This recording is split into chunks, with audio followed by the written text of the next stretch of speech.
ఓం మహాగణాధిపతయే నమః. ఓం గురుభ్యో నమః. ఓం శ్రీమాత్రే నమః. అరుణాం కరుణాతరంగితాక్షీం ధృతపాశాంకుశపుష్పబాణచాపాం అనిమాదిభిరావృతాం మయూకైః అహమిత్యేవ విభావయే భవానీ. శ్రీమాత్రే నమః. ప్రేక్షకులకి లలితాంబిక అమ్మవారి యొక్క అనుగ్రహం పరిపూర్ణంగా కలగాలని మనస్ఫూర్తిగా కోరుకుంటూ మనం ఈరోజు శుక్రుడి యొక్క మార్పు 9వ తేదీ అక్టోబర్ నుంచి నవంబర్ 2వ తేదీ వరకు శుక్రుడు నీచ స్థానంలో ఉంటున్నాడు, గుర్తుపెట్టుకోండి. దాని తర్వాత నీచగ్రహమైనటువంటి రవితో కలిసి ఉంటున్నాడు. దానివలన రవికి నీచభంగ రాజయోగం ఇస్తున్నాడు, కానీ శుక్రుడు నీచంలో ఉంటున్నాడు. అయితే ఈ రెండు రాసుల్లో, ఎందుకంటే ఇక్కడ 2వ తేదీ వరకు ఉంటే దాని తర్వాత 25 రోజులు తులారాశిలో ఉంటాడు. ఈ రెండు రాశుల్లో శుక్రుడు నీచంలోని నీచపడ్డ గ్రహంతో కలిసి ఉన్నందుకు ఎటువంటి ఫలితాలు వస్తాయి అనే విషయాలు ఇప్పుడు మనం తెలుసుకుందాం. అయితే ఈ యొక్క విషయాలు చెప్తుంది నేనైనప్పటికీ కూడా చెప్పిస్తుంది సాక్షాత్ లలితాంబవారిగా భావిస్తూ ఒక్కొక్క లగ్నం లేదా ఒక్కొక్క రాశి గురించి తెలుసుకుందాం. మిథునం వారికి కనుక చూసుకున్నట్లయితే ఈ అక్టోబర్ 9వ తేదీ నుంచి నవంబర్ 2వ తేదీ వరకు 4వ స్థానంలో శుక్రుడు నీచంలో ఉంటున్నాడు. ఈ 4వ స్థానంలో ఉన్నప్పుడు ఇది వాహనము, గృహము, తల్లిగారి ఆరోగ్యం మీద దీని ప్రభావం చూపిస్తూ ఉంటుంది. కాబట్టి వాహనాల మీద వెళ్ళేటప్పుడు స్పీడ్గా వెళ్ళకండి. శుక్రుడు వాహనాలకు కారకుడు 4లో నిలిచిపడున్నాడు కాబట్టి. అదేవిధంగా మీ పేరు మీద ఎట్టి పరిస్థితుల్లో కూడా 4లో ఉన్నంత కాలము, అంటే సెప్టెంబర్ 9వ తేదీ నుంచి అక్టోబర్ 9వ తేదీ నుంచి నవంబర్ 2వ తేదీ వరకు కూడా నీచంలోనే ఉంటాడు 4వ స్థానంలో. కాబట్టి ఈ సమయం వరకు గృహాలు, వాహనాలు తీసుకునేటప్పుడు, వాహనం నడిపేటప్పుడు, అలాగే తల్లిగారి ఆరోగ్య విషయంలోనే కొంచెం జాగ్రత్తగా ఉండాలి. కాకపోతే ఎప్పుడైతే శుక్రుడు నీచభంగ రాజయోగంలోకి వెళ్తాడో నవంబర్ 2 నుంచి ఒక 25 రోజుల పాటు అక్కడ రవికి మంచి యోగాన్ని ఇస్తున్నాడు. కాబట్టి అక్కడ నుంచి కొంతవరకు మీ సిబ్లింగ్స్ వరుస వాళ్ళకి బాగుండడము, మీరు ఏదైనా అగ్రిమెంట్స్ కనుక చేసుకున్నట్లయితే అక్కడ నుంచి బాగుండడం అనేటువంటిది ఇస్తాడు అక్కడ. ఎందుకంటే 3వ అధిపతి అయిన రవికి నీచభంగ రాజయోగం జరుగుతుంది. కాబట్టి ఒక కొత్త పరిచయాలు ఏర్పడటము అక్కడ కొంతవరకు, అంటే కొంతమంది రాజకీయాల మూలంగా, ఎందుకంటే 3వ అధిపతి 5లో ఉంటే 5వ స్థానం అనేటువంటిది రాజకీయ స్థానంగా చెప్తూ ఉంటారు. ఏదైనా ఒక ప్లానింగ్ వేయడం ద్వారా, ఒక నిర్ణయం తీసుకోవడం ద్వారా కలిసి రావడం. కాకపోతే ఇక్కడ ఎట్టి పరిస్థితుల్లో మీరు అక్టోబర్ 9 నుంచి నవంబర్ 2 మధ్యలో మాత్రం నేను మొదట్లో చెప్పినటువంటి విషయాల పట్ల కాస్త జాగ్రత్తగా ఉండండి. అయితే ఇంట్లో వీలైనంత మట్టుకు, ఎందుకంటే గృహస్థానంలో శుక్రుడు నీచ కాబట్టి ఇంట్లో మీరు లలితా సహస్రనామాలని శ్రవణం కానీ పఠనం కానీ చేస్తూ ఉండండి ఇంట్లో.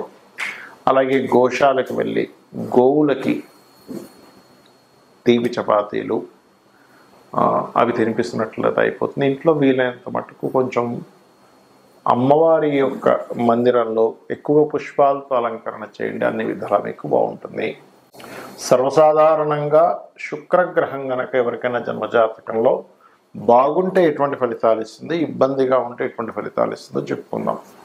ముఖ్యంగా శుక్రుడు ఎవరి జన్మజాత చక్రంలో అయినా మంచి బాగున్నాడు అంటే, బాగుండడం అంటే ఏమిటి, ఎక్కడ పాపగ్రహాలతో సంబంధం లేదు, ఉచ్చస్థానంలో ఉన్నాడు, నీచ స్థానంలో శుక్రుడు లేడు, మరియు అలాగే శుక్రగ్రహము ఉదాహరణకి ఒక మంచి స్థానంలో ఉందనుకోండి, వాళ్ళకి లగ్జరీ, ఫైనాన్షియల్గా బాగుండడము, అలాగే స్త్రీలతో ఎటువంటి గొడవలు రాకుండా ఉండడము, అన్ని కంఫర్ట్స్ లైఫ్లో అనుభవించడం జరుగుతుంది.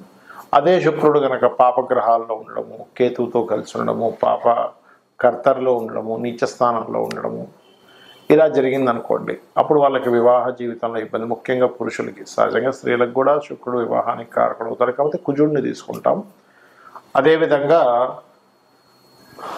ఫైనాన్షియల్ మ్యాటర్స్లో ఇబ్బందులు రావడము ఇట్లాంటివి ఇస్తుంటాయి. అయితే బాగుంటాయి కనుక ఖచ్చితంగా వీళ్ళకి అన్నీ కలిసి రావడము, బాగోకపోతే స్త్రీల మూలకంగా, ధనం మూలకంగా, వీటి మూలంగా ఇబ్బంది వస్తూ ఉంటుంది. కంఫర్ట్స్, లగ్జరీ, వాహన ప్రమాదాలు జరగడం, స్త్రీలకైతే ఏదైనా హెల్త్ ఇష్యూస్ రావడము, అలాగే పురుషులకు కూడా కొన్ని సుఖ వ్యాధులు రావడం లాంటివి ఇస్తూ ఉంటుంది. అయితే ఎవరి జన్మజాతకంలో అయినా బాగుంటే కనుక ఏమి ఇబ్బంది లేదు.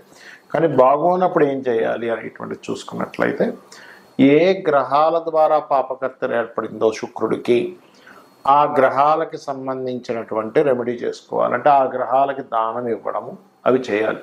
అంటే ఉదాహరణకి శుక్రుడు వెళ్ళి కేతువు కుజుడు మధ్యలో ఉన్నాడు. అప్పుడు కేతువు కుజ అంటే మంగళుడికి కేతువుకి కందులు ఉలవలు దానంగా ఇవ్వడం. లేదండి నీచంలో ఉన్నాడు, చాలామంది తెలియక శుక్రుడు నీచంలో ఉన్నాడు కదండి, నేను దాన్ని స్ట్రాంగ్ చేసుకోవడానికి నేను వజ్రం పెట్టేసుకుంటా అంటారు. అది కరెక్ట్ కాదు. అంటే ఎలా అంటే ఇప్పుడు మీకు ఎవరికైనా షుగర్ వచ్చింది అనుకుందాం, షుగర్ వచ్చింది కదండి, షుగర్ని ఇంకా స్ట్రాంగ్ చేసుకుని చక్కెర తింటానంటే ఎలా ఉంటుంది? దాన్ని వదిలేయాలి. అంటే షుగర్ అనేటువంటిది మీ బాడీలో ఎక్కువ అయినప్పుడు దాన్ని వదిలేసేయాలి, పాడైనప్పుడు.